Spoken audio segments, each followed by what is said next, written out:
Hola, mi nombre es Mercedes Murguía Meca, coordinadora del Seminario de Escultura Virreinal. Como parte del ciclo de conferencias Escultura, desde mi sala a tu sala, en esta ocasión les hablaré sobre un tema poco estudiado para el caso de la escultura novohispana, la gestualidad. De ahí que el título de esta presentación dice, de emociones y pasiones, la gestualidad en la obra escultórica del Templo de San Francisco Javier en Tepoztlán. La intención de esta presentación radica en analizar los modelos gestuales presentes en las esculturas de los retablos del presbiterio y transepto del templo del antiguo colegio jesuita de Tepoztlán, ubicado en el Estado de México. Ello se debe a que es uno de los conjuntos retablísticos más complejos y conservados de la época virreinal en México. Considero que estos retablos son un conjunto holístico, ya que se sabe fueron realizados por los artífices del pincel y la gubia Miguel Cabrera e Higinio de Chávez entre 1753 y 1764, temporalidad en la que el recinto estaba en remodelación, siéndoles encargados por el rector del colegio en ese momento, el padre Pedro Reales. Como es sabido, Miguel Cabrera fue uno de los pintores virreinales más aludidos de la segunda mitad del siglo XVIII en México, y además de la relación laboral que sostenía con miembros de la Compañía de Jesús como el Padre Reales, fue su modernidad e innovación lo que impulsó su carrera por medio de un lenguaje que gustó a sus clientes y que tenía como característica una gestualidad renovada. Al ser el taller del pintor uno de los más importantes y demandados, lo que da fe de ello su amplia producción, sería interesante perfilar cómo pudo ser la relación laboral con el escultor contratado, Higinio de Chávez, para la realización de este encargo. Lo que es un hecho es que ambos artistas aportaron modernidad a sus obras desde sus saberes, lo que sirvió para transmitir y persuadir al devoto con el discurso y retórica afectiva afín a los jesuitas. La iglesia de San Francisco Javier se construyó entre 1669 y 1682 gracias al auspicio de la acaudalada y poderosa familia Medina Picasso. De ese momento se conserva el contrato fechado en 1681, en el que se consigna el encargo de la elaboración del retablo mayor, con columnas de orden salomónico, siendo acordado entre Isabel Picasso Hinojosa y el ensamblador y arquitecto Juan Montero. Por el sermón inaugural que el padre Francisco de Florencia pronunció el 9 de septiembre de 1682, se sabe que uno de los retablos estaba dedicado a San Ignacio y otro a San Francisco Javier. Estos se mantuvieron hasta que en 1750 se comenzaron con los trabajos de renovación y transformación de algunos espacios como la iglesia, sus capillas y la sacristía, buscando con ello un gusto moderno y majestuosidad acorde con ese momento. El padre Pedro Reales, protagonista indiscutible en las obras que nos competen, fue uno de los jesuitas más destacados de la provincia mexicana. Rector del Colegio de Tepoztlán por 10 años, de 1750 a 1760, dispuso a partir de su llegada que se exoneraran en el ábside y el crucero de la iglesia con hermosos retablos. Y pocos años después se culminaron los de la nave, concluyendo la renovación con la fachada y la torre del templo en 1760. Con base en las comunicaciones del padre Juan Luis Maneiro, se infiere que el padre Pedro Reales fue un militante de la orden que profesaba con los ideales de la compañía y que para esta renovación enfatizó la propaganda de santos jesuitas y de ferviente devoción por parte de los correligionarios. No es de extrañarse entonces que el discurso estuviera apegado a una retórica afectiva y a la vez imaginativa y patética, que intentaba conseguir en una última instancia composiciones de lugar lo más convincentes y efectivas. Con ello, buscaba generar emociones, pasiones, y nadie mejor que contar con dos de los artífices que mejor entendían el discurso del devoto Padre Reales, al pintor Miguel Cabrera y al ensamblador Higinio de Chávez para el diseño y desarrollo de tan ambicioso proyecto. El contrato con fecha del 7 de diciembre de 1753 estableció el encargo para la construcción de los 3 retablos del presbiterio de Tepoztlán, mientras que en 1755 y 1756 debieron ejecutarse los del crucero, realizados también por Cabrera y Chávez. Lo anterior estaría avalado por el hecho de que formalmente representan idénticas características a los del primero, lo que no sucedió con los de la Virgen de la Luz y San José, ubicados en la nave del templo y de manufactura posterior. Los retablos del presbiterio fueron dedicados a San Francisco Javier, San Francisco de Borja y San Estanislao de Kotska. Por su parte, los del transepto se pusieron bajo las advocaciones de la Virgen de Guadalupe, San Juan Nepomuceno y al nombre de Jesús, como monograma que representa la compañía. Por su parte, los del lado de la epístola fueron consagrados a San Ignacio de Loyola y los santos fundadores, así como la cruz de pasión de Jesucristo y la de Caravaca. Este acuerdo establecía que como modelo del retablo principal se retomaría el mayor de la parroquia de Santa Catarina Mártir de la Ciudad de México, ejecutado casi 20 años antes por Felipe de Ureña en 1737, el cual a su vez lo copió del colateral mayor de la capilla del Tercer Orden de San Francisco de México, realizado entre 1730 y 1732 por Jerónimo de Balbás. Es así como Ureña se convirtió en el medio a través del cual las propuestas de Balbás llegaron a este significativo conjunto jesuítico. Al igual que el de los Reyes de la Catedral Metropolitana, primero en la producción de Balbás, es indudable que también el retablo mayor de la iglesia de la Orden Tercera de San Francisco debió ser un resultivo artístico de la época, convirtiéndose ambos en referencia casi obligada de lo moderno, y por lo tanto, punto de partida para diversas obras posteriores. Pero, ¿de dónde viene esta gestualidad? A lo largo del tiempo, los artistas, tratadistas y estudiosos del arte han puesto los ojos en la gestualidad, centrándose particularmente en estudios de la pintura. Ellos se han valido de esta como medio para expresar sentimientos, emociones o mensajes, además de como un amplio sistema de comunicación. Debido a que los gestos pueden significar más de una cosa, es necesario comprenderlos, considerando su codificación, en este caso dentro de la liturgia católica, el personaje representado y, por tanto, su interrelación con su iconografía, la motivación e intención del artista, las circunstancias históricas de creación, así como la audiencia a la que irá dirigida en dichos contenidos simbólicos. Si bien para poder realizar el estudio gestual en el corpus de obra de Tepoztlán fue necesario hacer una revisión historiográfica en torno al tema, partiendo de estudios con relación a la obra de Giotto o Alberti, por mencionar solo algunos, desde el siglo XVI en toda Europa, pintores como Leonardo da Vinci, el Greco, Rubens o Velázquez se vieron influenciados por teorías sobre la gestualidad. Hacia 1668 fue el pintor francés Charles Le Brun quien, gracias a sus conferencias sobre la fisionomía o sobre la expresión, quien tendría gran influencia en el círculo de los pintores académicos de su época y posteriores, ya que su planteamiento cubría más de la expresión facial de las pasiones. El artista retomó a otros autores y desarrolló una teoría sobre las expresiones del alma y sus consecuencias en los movimientos del ánimo, que se reflejaban sobre todo en el rostro. Le Brun apuntaba que existen expresiones temporales o pantonomía, que son aquellas que perturban el alma, el patos, en contraposición a las eternas o permanentes, etos, de las que también habló en otras conferencias, y que consideró que están ahí debido a la personalidad del individuo, expresiones que debieron ser complementadas con el carácter del hombre desde su apariencia física y fisonomía.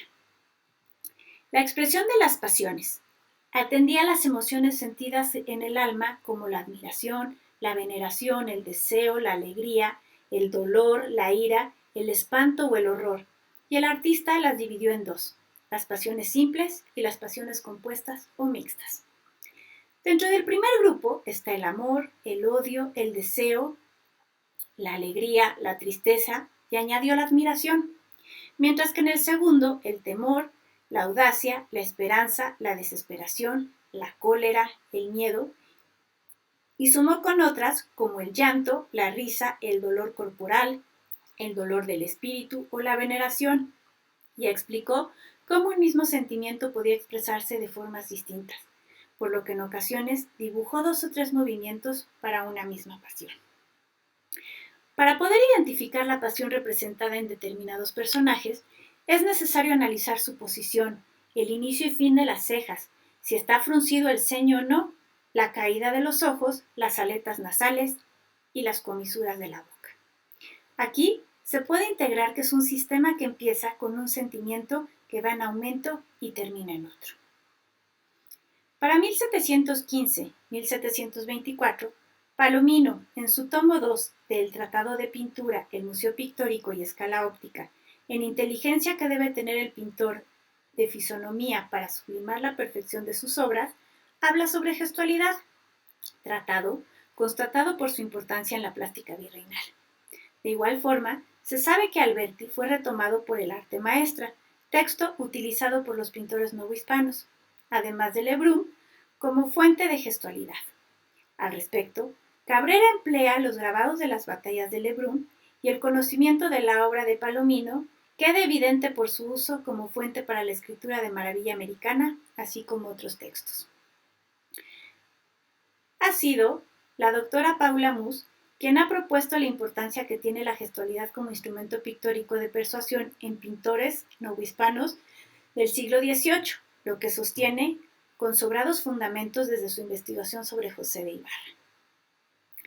Algunas herramientas pictóricas que utilizaron los artífices como Cabrera se renovaron para buscar una efectividad emotiva y con ello poder llegar de una manera más certera al espectador, a través de grabados, estampas, copias pictóricas y libros de teoría del arte. Los artistas europeos fueron conocidos y retomados en la Nueva España por pintores novohispanos, lo que evidencia que hacerlo era un reflejo de modernidad. Es por eso que los pintores de este momento tuvieron fuertes influencias de modelos italianos y franceses que vinculaban a la narratividad y la expresividad gestual. En este punto, concuerdo con Mus cuando se refiere a la narratividad como la capacidad de la pintura y la escultura de contar historias por medio de herramientas visuales, en tanto que a gestualidad como la representación de las expresiones tanto faciales como corporales con las que las figuras humanas representaban acciones y sentimientos como parte de su intención discursiva. En sus obras buscaban exponer un sustento teórico a través de los tratados o la habilidad en la utilización de herramientas plásticas como la representación de elementos narrativos dentro de una composición de lugar, lo que defendía determinado afecto, además de un mayor naturalismo en la representación de la figura humana. También se respaldaban en escritos y tratados sobre pintura, lo que demostraba que esta labor no era meramente un oficio, sino un arte liberal, que logró gustar y conmover a sus comitentes. Dichas influencias se dieron a partir tanto de la copia de grabados como de la manera de pintar a los personajes, sobre todo en la forma de plasmar la gestualidad para lograr la persuasión requerida. Pues se sabía que la retórica, una de las principales artes liberales, era una forma privilegiada de persuadir a la audiencia a la que se destinaban las obras. Para indagar en lo anterior, será la clasificación de los afectos establecida por Charles Lebrun, los discursos de la mano de John Buehler, el gesto de la mano, estudiado por Andrés Chastel, y la observación de las posiciones corporales, nuestras herramientas de análisis para establecer los gestos, las relaciones gestuales en el conjunto y si son coincidentes con el sentido simbólico y la retórica afectiva jesuítica. Ahora bien, con respecto a nuestro pintor Cabrera, este gustaba particularmente de una gestualidad innovadora a la que se relacionaba con la narración y esta con la retórica. No hay que olvidar, como hemos venido insistiendo, que los jesuitas eran expertos en la retórica afectiva, por lo que Cabrera pudo perfectamente traducir en su labor el discurso y mensajes propios de la compañía. Habrá que ver si en la obra de Higinio de Chávez se utilizó el mismo modelo gestual y si se percibe esta relación entre la obra escultórica y la pictórica. Para realizar este trabajo, se hizo todo un análisis gestual acerca de la pintura que se encuentra en el sotocoro y en el coro del templo de Tepozotlán. Sin embargo, para fines de este trabajo, únicamente nos centraremos en la parte de escultura debido al tiempo que tenemos para exponer esto. Higinio de Chávez, consciente de un discurso global de efecto acumulativo establecido por el encargo de Reales, se dio a la tarea de lograr que sus esculturas, al ser el medio perfecto para la devoción, representaran a los santos seleccionados para transmitir el sentido simbólico y religioso y de propaganda que perseguían los miembros de la compañía. Para lograr este objetivo, tuvo que considerar el trabajo de los volúmenes a partir del tratamiento de las tallas, el movimiento de la postura corporal, los giros de cuerpo y de cabezas, hacia dónde mirarían los representados y los gestos de las manos en combinación con la incidencia de la luz y la ubicación de la escultura en el retablo. Amén del trabajo de las policromías tan minuciosas y preciosistas de las vestimentas, haciendo uso del conocimiento de la tradición escultórica.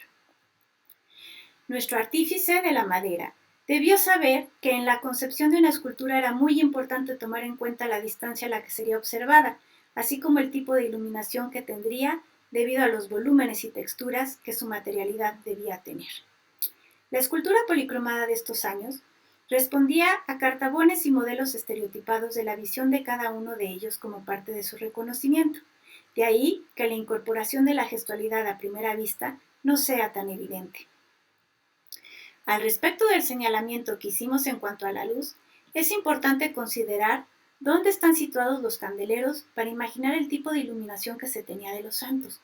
Si incidían únicamente desde el frente o para el caso de los principales, si podían iluminarse desde dentro del nicho para lograr efectos más contundentes.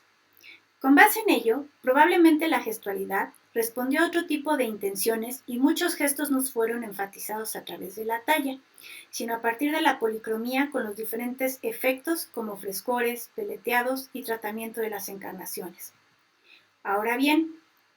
del mismo modo y tal y como hemos podido comprobar gracias a un ejercicio de recreación que realizamos, también la luz, especialmente aquella que es proyectada desde la parte posterior de las imágenes, además de ofrecernos un punto fundamental en la percepción de la obra y su importancia frente a las restantes, de algún modo enfatiza la realidad de los gestos de los santos, divinizándolos. Dejando de lado a los santos y personajes principales representados en cada retablo, que en total suman 31, en general las imágenes comparten algunas características que son semejantes. Con respecto a los querubines y ángeles, de tamaños varios, con graciosos movimientos y en ocasiones cuerpos retorcidos, su ornamentación está constituida por figuras angelicales dispuestas de amorcillos, niños y jóvenes con vestimenta de coloridas alas que en ciertos casos portan palmas de triunfo o martirio. Estos personajes están salpicados en todas las superficies doradas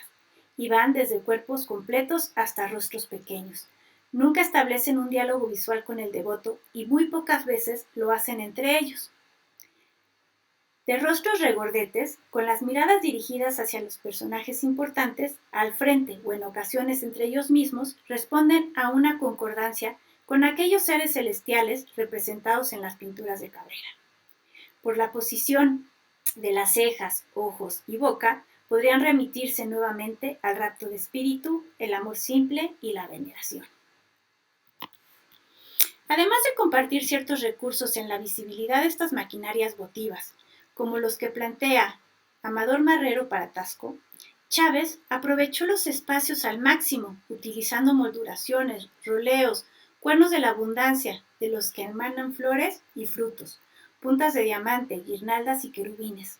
además de las formas escultóricas y vegetales como hojas de acanto, flores de 6 pétalos y frutos como la granada y las uvas, provistos de un significado especial, encontramos un sinnúmero de conchas y veneras a lo largo del campo dorado.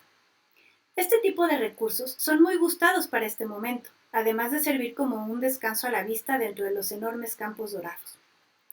Como parte de la presentación de los personajes principales, se observan cortinajes simulando ricas telas con movimientos sinuosos, que dotan de un misticismo y protagonismo particular, amén de ostentar un bello colorido que enaltece y enmarcan las figuras que tratan de mostrar. Al igual que todos los retablos, se repiten los candeleros que apoyados en las peanas sobresalen por sus formas curvas de manera que se llegan a perder entre la decoración. Higinio de Chávez echó mano de los elementos decorativos utilizados en ese momento, pues no difieren de otros retablos que se están manufacturando en la época, como los de Santa Prisca. El retablo de San Francisco Javier se acompaña por los retablos dedicados a San Francisco de Borja y San Estanislao de Kostka, coronados por la pintura mural sobre el tema de la glorificación de San Ignacio. En la calle central del retablo mayor, en su hornacina principal y sobre el sagrario y manifestación, encontramos la imagen de la Señora de Guadalupe. Esta se encuentra por debajo del patrón de la iglesia del colegio, quien es San Francisco Javier. La figura del santo se encuentra de pie y sobresale del nicho. Las manos descubren su llameante pecho mostrando cierto movimiento en la punta de los dedos, a semejanza de los dedos de las pinturas. Este gesto nos remite al iuri in pectore, jurar con el corazón. A diferencia de las representaciones del sotocoro y coro, el santo dirige la mirada al frente y no hacia arriba con las cejas ligeramente levantadas y la boca entreabierta dejando ver los dientes. El gesto del santo patrono podría mostrar un rapto de espíritu, veneración o amor. La importancia que Chávez le dio a los detalles de las policromías de los santos principales, no importando su ubicación dentro del retablo, denotan un amplio conocimiento del uso de las diferentes técnicas decorativas que conforman los estofados de las ricas vestimentas, decorados con detalles caprichosos como los colores lisos esgrafiados, decorados a punta de pincel, haciendo uso de distintos punzones para delinear los oros en reserva. Ejemplo de esto se ve en el San Francisco Javier, el santo patrono de la Iglesia.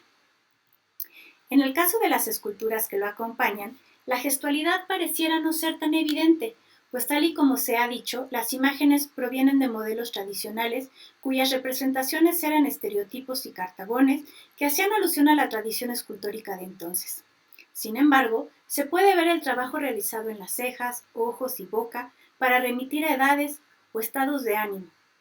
Esta gestualidad, en algunos casos, se acompaña de contraposto y movimiento en los pliegues decorados con los hermosos detalles de policromía de vestimenta, como ya lo hemos dicho. Las esculturas se proyectan hacia afuera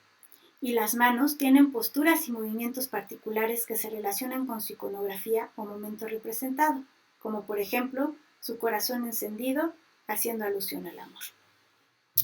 En estas esculturas se aprecia un juego en las miradas, así como manos elocuentes al estar recitando las escrituras de los libros que portan, haciendo así más elocuente el discurso. Con respecto al conjunto de retablos que comparte la Virgen de Guadalupe, en esta ocasión únicamente me remitiré al retablo de San Juan Nepomuceno.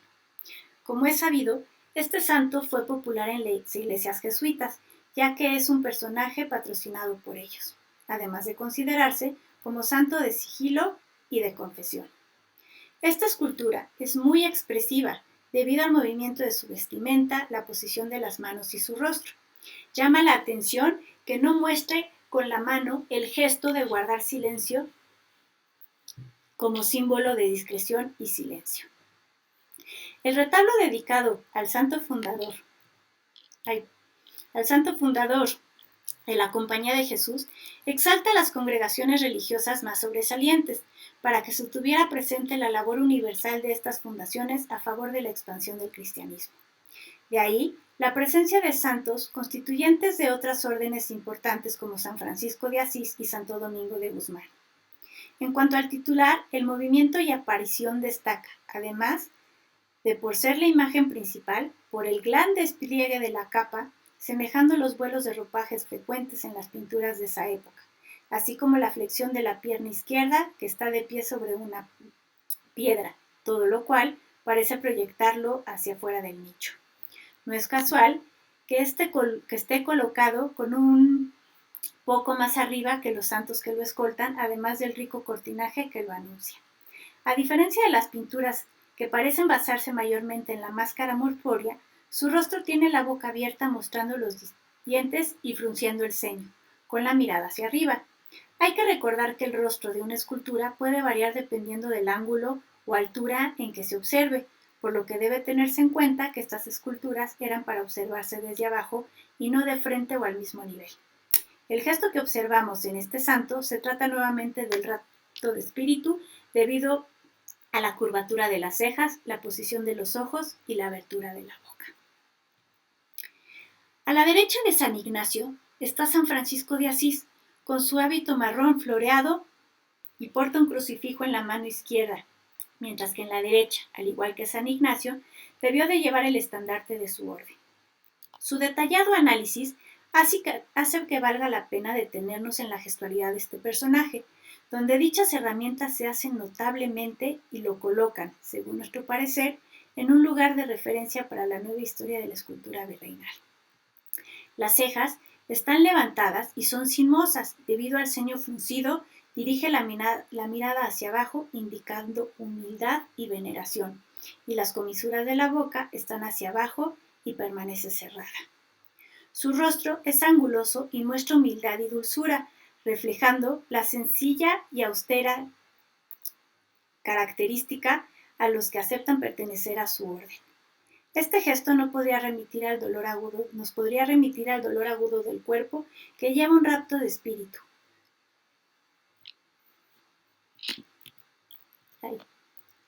Como un rico complemento del mensaje y deleite de estos retablos está la presencia de la pintura mural en las bóvedas y presbiterio y transepto de la nave de Tepozotlán, testigo nuevamente de un cambio de gusto en la decoración de mediados del siglo XVIII, así como la propagación de su uso en paredes y techos de la iglesia, resultado nuevamente de este cambio de moda.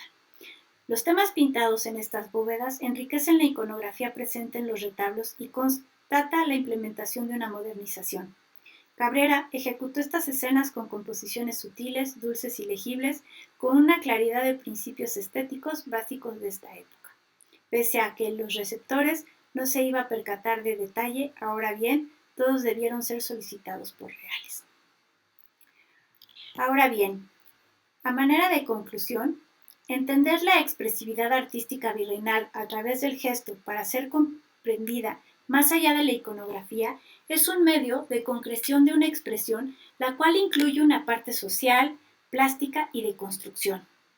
Esto ha permitido explorar y estudiar este corpus de obra desde la gestualidad como herramienta retórica de persuasión que armonizó perfectamente con el discurso afectivo de los jesuitas dirigido a los visitantes de Tepozotlán.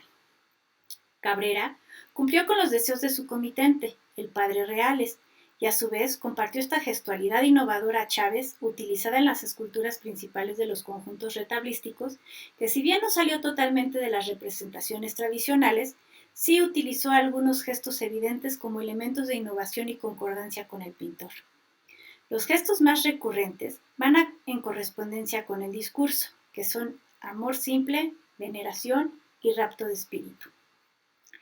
Para el caso de las esculturas, la posición del cuerpo y manos, así como el tratamiento de los gestos en el rostro, fueron fundamentales para la transmisión de determinada emoción, aunque en muchos más clara y evidente que en las pinturas. El conocer la identidad del personaje y la vida que tuvo o el milagro que realizó, sirvieron como contexto para tratar de ver en el rostro representado un gesto que le remitiera a la vivencia real, como es el caso de San Francisco. Por otra parte, este encargo deja ver que si bien la escultura responde a modelos más convencionales y estereotipados, en algunos de ellos la gestualidad enfatiza el mensaje y la relación entre el devoto y el personaje representado. Si a eso se le suma la composición del lugar con respecto al escenario y ambiente que se creaba, verdaderamente este conjunto fue muy sensorial y emotivo, pues movía las emociones del devoto y aún en nuestros días nadie es indiferente ante este bello conjunto, siendo fundamental partir de los estudios gestuales en la pintura novohispana para poder trasladarlos a las esculturas y servir como sustento teórico a la investigación. Nos parece que para el caso de la escultura todavía hay mucho por investigar y el tema que nos ocupa puede ser una herramienta más para verificar si estos fueron elaborados bajo la mano de un mismo taller o en su defecto si efectivamente siguen cartabones o existe la intención de representar a determinado personaje utilizando verdaderos retratos.